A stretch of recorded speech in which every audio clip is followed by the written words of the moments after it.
Hey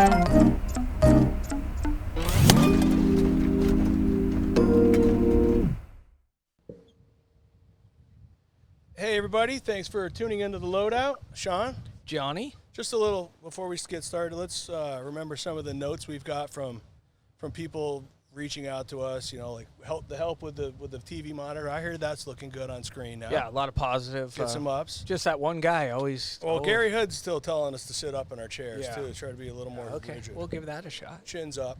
Who do we got? We got another guy. A Renaissance man from the industry, I would say. Yeah, just Kind of like a Swiss Army knife. Yeah. Do you want to give a little intro of everything he's done, or? Well, when I met him, he was a utility guy. Okay. Then he became a camera guy. Big. In between all that, he promotes jazz festivals. He's got a family now. I believe he's a camera operator again. He was a warm-up guy. I mean, this guy's incredible. Chunky B, how are you, buddy? How are you? Hello. What an honor to be on your program, your podcast. It is truly an honor, and thank you for the invite. Thanks for coming on. And where are you, Chunky? I mean, I am I'm on the east side of the French Quarter called the Bywater, and right behind me is the building where I have been brought on to be a consultant of the heritage and culture of New Orleans, and they're doing a museum dedicated to the ones that love Instagram. It's like a kind of Instagrammable museum where we have 13 different artists in New Orleans come in, do their exhibit, and August 1st open to the public, and everyone will enjoy the sights and sounds of what's inside this building. Amazing. Good for you. Chunky, you're not sitting still for anything. Obviously. He's always So going. everywhere I go, I get kicked out. So that's why I'm always trying to. Gotta keep moving. He's like a vagrant. Right. Let's go. Keep moving, sir. Well, another thing that Chunky, for me personally, he was one of my first big sponsors I ever had for a race car, and promoted. I mean, he helped me out so much in my racing career back in the day. He was just unbelievable, all the things he did for me. And still, I haven't talked to him in a while, but I do follow him on. He has his own little Chunky B show. Oh, right. Yeah. And how's everybody out? Is everybody healthy? How's the family? What's going on with that? Everything's great. Everything's great, dude. Time flies. My son is 19. My daughter is 21. So that section of worrying about raising kids is, well, it's never over, but at least I get a little breathing room. They're on their own. And yeah. Woodside, dude, if you want to talk about what you did for me, man, I tell you what, I'll never forget it. First time I saw you race, you took first place. We went back to your place. We had multiple beers, and you said, "Hey, dude, help me raise some money for tires." And I was like half in the bag. I was like, "Fuck, here's a check for $500." And you said, put a logo, put a sticker on my car. And I was like, well, I don't have anything. Well, what about this Chunky B wear stuff? I went down the next day to the sticker place, took a Sharpie, did my little doodle, put the sticker on your car. You won 6 races in a row, and you demanded me to make shirts. So you were the springboard into Chunky B wear. And are you ready for this? They're still selling. Producer Matt has an outfit. He told us he has an outfit. So Woodside, you were the beginning of all that fucking chaos. I need to invoice you. Literally, Chunky would come to Tucson, and we knew the camera guy shooting the races, so Chunky would have signs, and he'd come to Bakersfield. I mean, and we really had a great time back then because it was my dad. My dad and I owned the car, and Chunky and Mike Bushner, like Long Beach Grand Prix, they would go up to Mario Andretti, give us $20. This kid needs tires for his race car. And they'd have them all sign a board and everything. I mean, it was awesome. It was really a good time back then. And you appreciate it a lot, a lot more as I get older. I laugh about those days, Is it a lot? And they were crazy days. They were like with me, you, Byron, Scratch, Frankie. Man, and if you want to talk about a crew that set up that Long Beach Grand Prix, that was I cannot believe we got out alive. Well, Sounds like a especially lot a lot of of empty That's how cans. crazy- Wow, there's a lot more than empty cans in that motorhome over there. Man, you know something? It's hard to explain. You know, you sit there and talk to your friends, and like, oh yeah, you know, back in the day, you always hear these back in the day stories.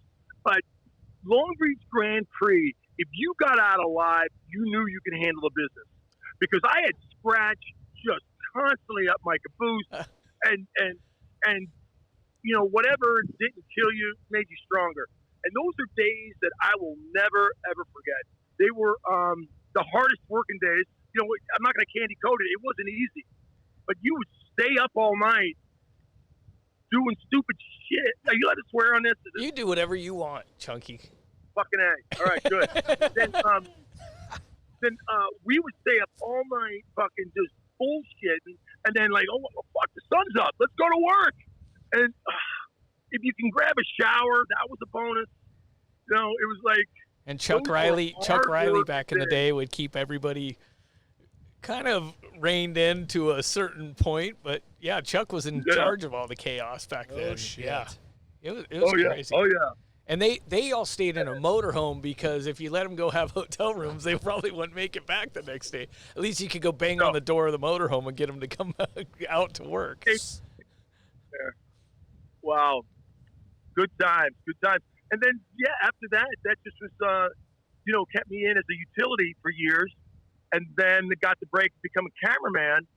And then you're a camera guy. And I was sitting around doing freelance in all these different studios around Hollywood. And then you would sit there and see the warm-up guy.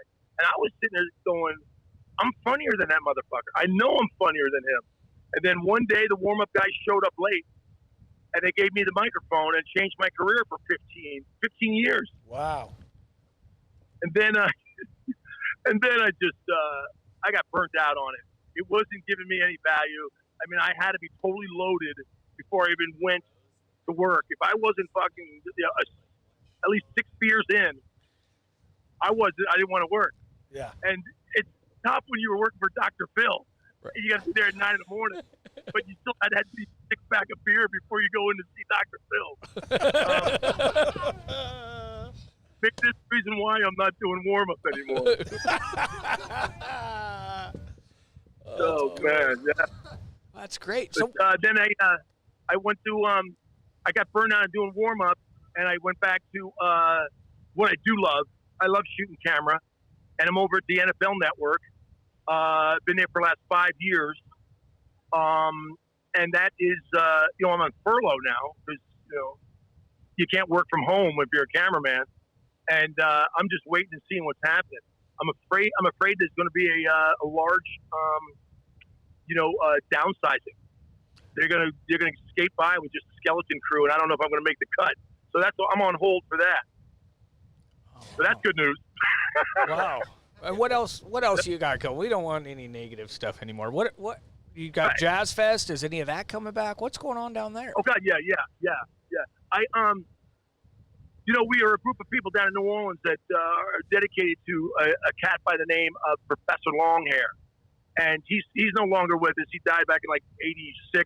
But it's our group of friends that were the crew of Fest Head. We got this gold head, and believe it or not, it's parlayed into an award show called the Festy Awards, and we give the Festies to any given musician that has influenced us for the last 30 years. I've gone to 29 out of 30 consecutive jazz fests, and we've come up with this award show that was tongue-in-cheek at first. We were just trying to get the musicians to have lunch with us, and now we've got it was going to be the 4th annual this past year that totally got dogged. Freaking virus, man, kicked everybody in the crotch. But it changed, you know, changed my schedule and changed the whole fucking vibe. So next year, the Besties will be back stronger than ever. But I still live in LA. Got my place in LA. I plan to be staying in LA as long as possible. But you got to go where the wind takes you. Also, I still have that fucking free spirit of, you know, If I'm over here, let's see what's happening. If I'm over there, let's see what's happening. So I'll never stop loving the being a crew member. That's what I wanted since 5th grade. Growing up, part of it in New York and part of it in Cincinnati, I knew I wanted to be part of the crew at a very early age. So that's in my blood. It's in my DNA, and that's always going to be part of my action. It's very cool. And what are you looking forward to get back to, Chunky? I mean, you kind of look like COVID-19 really hasn't affected the Chunky. You're just rolling. I mean, is there anything you haven't been able to go do that Chunky normally does? Well, fucking the Jazz to cancel the Jazz Fest for me. That's my ground zero. That's where the center of the universe. That's where my friends from around the country, we all meet there. Like I told you, for the last 30 years, we're not doing Jazz Fest. And to be honest with you, year after year, you see these motherfuckers in the golf cart, and you're like, how cool would it be to have a golf cart at Jazz Fest? One of my best friends that lives down here actually is on the board of trustees of the Jazz and Heritage Foundation, and he's the president. And the president gets a golf cart. So this year we were like, fucking hey, we got a golf cart, yay!